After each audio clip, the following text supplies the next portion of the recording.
In tutorial 2, you learned how to do some basic audio editing tasks using Audacity. The purpose of this third tutorial is to demonstrate how to create a digital story using multiple tracks that require sound mixing. Since you viewed tutorial number 2, I've actually completed the narrative track for the entire story, and I exported it as a WAV file. I could have exported it as a MP3 file, but I'd need to download the codec for MP3, and so would you. So the WAV format works just fine. Later on, when I finish everything, I could always convert it to an MP3 file.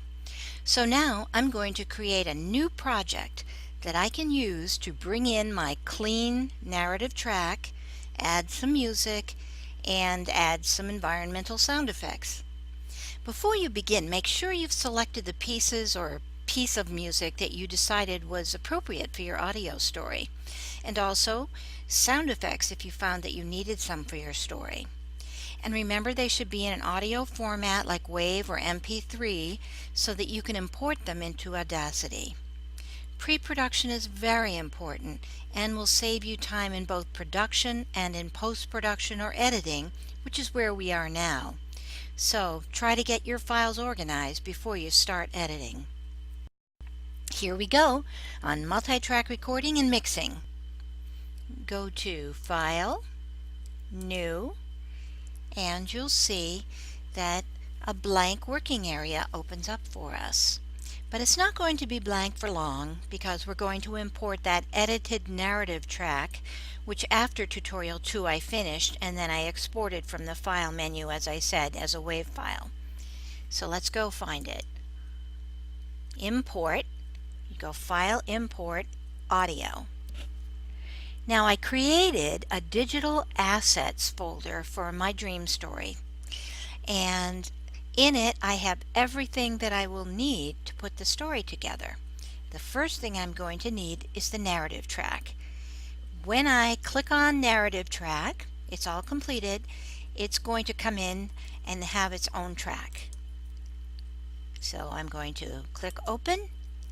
It's going to give me a warning when importing uncompressed audio files. You can either copy them into the project or read them directly from their current location without copying.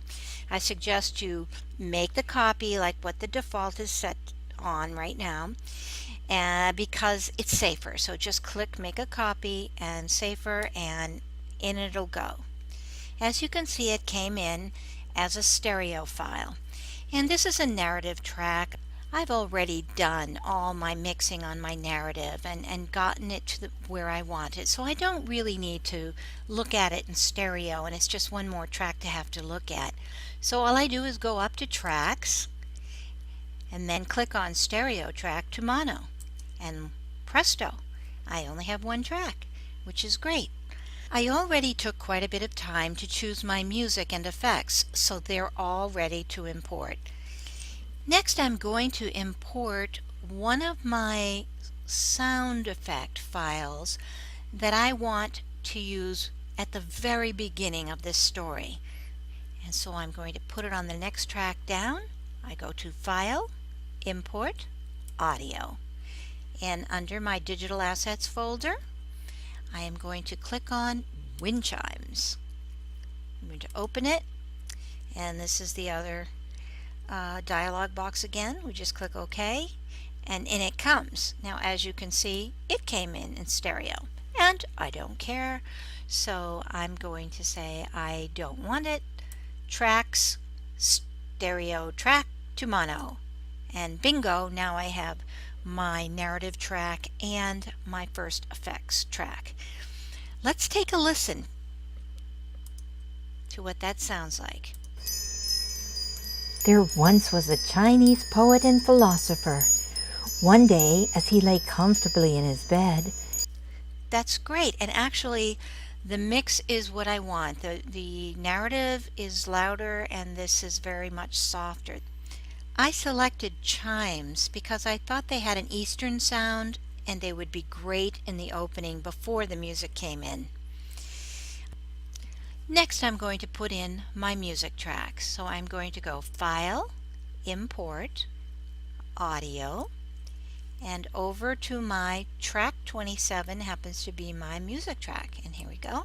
It'll probably come in again as stereo. There we are.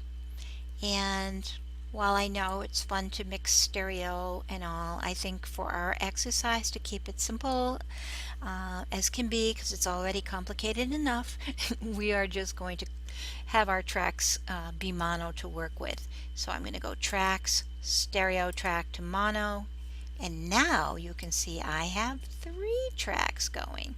I'm going to pull down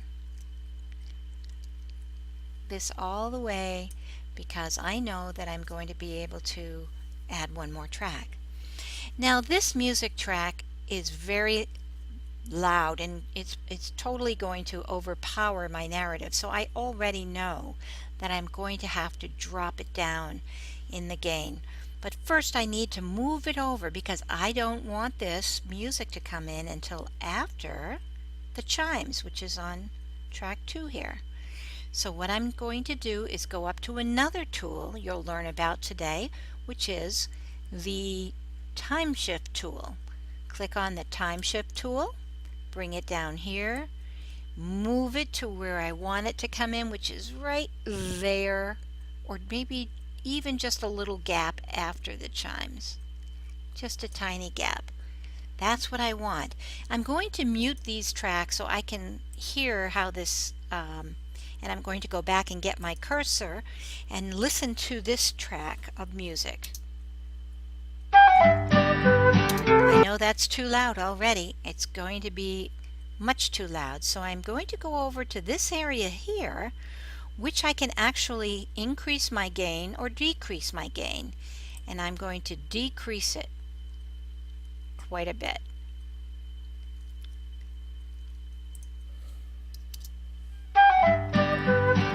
That's a little better. I think I can decrease it even more.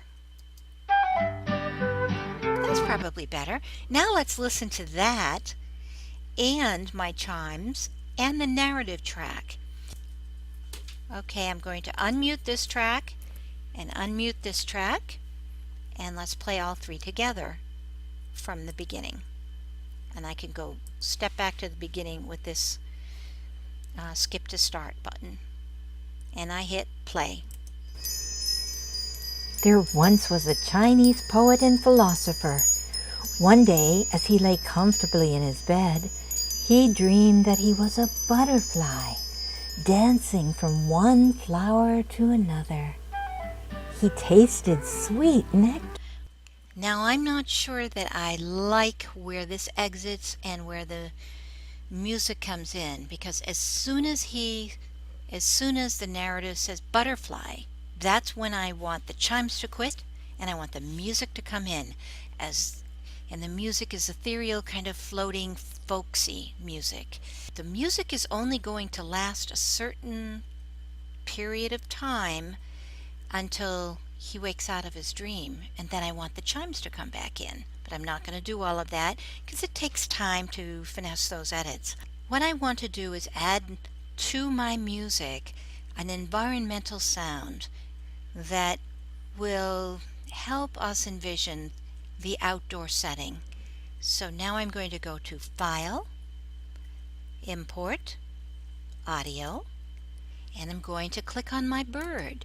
I picked out a special bird sound, and of course I have to click OK, get by here, and the bird comes in like this. So I'm going to say, I don't want stereo, give me mono, and now I have my mono sound. But I don't want my bird here. I really want to mix my bird underneath the audio. So what do I need here? What tool? If you said the shift tool, you're right. I'm going to bring that tool right here, and I think I'm going to put my bird sound in here someplace.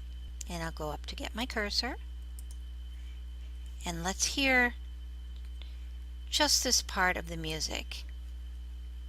Sweet nectar.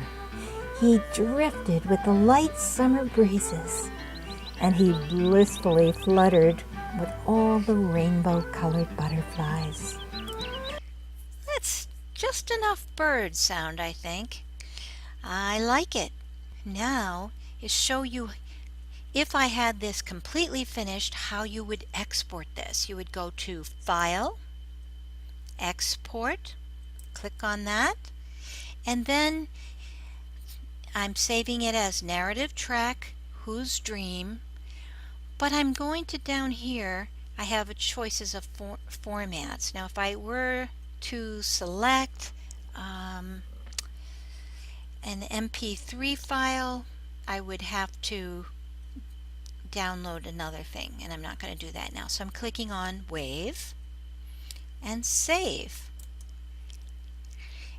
Another warning comes up that says your tracks will be mixed down to a single mono channel in the exported file. All of these tracks are going to be blended into one now. You click OK. It asks you if you want to put any tags on your story. Meta tags are useful, but I don't think I want to do that right now. I'm just going to click OK, and it's exporting my project as a WAV file. If I were to go back and look into my Module 3 file, I could come down and find a track called Whose Dream Is It? And that would be it.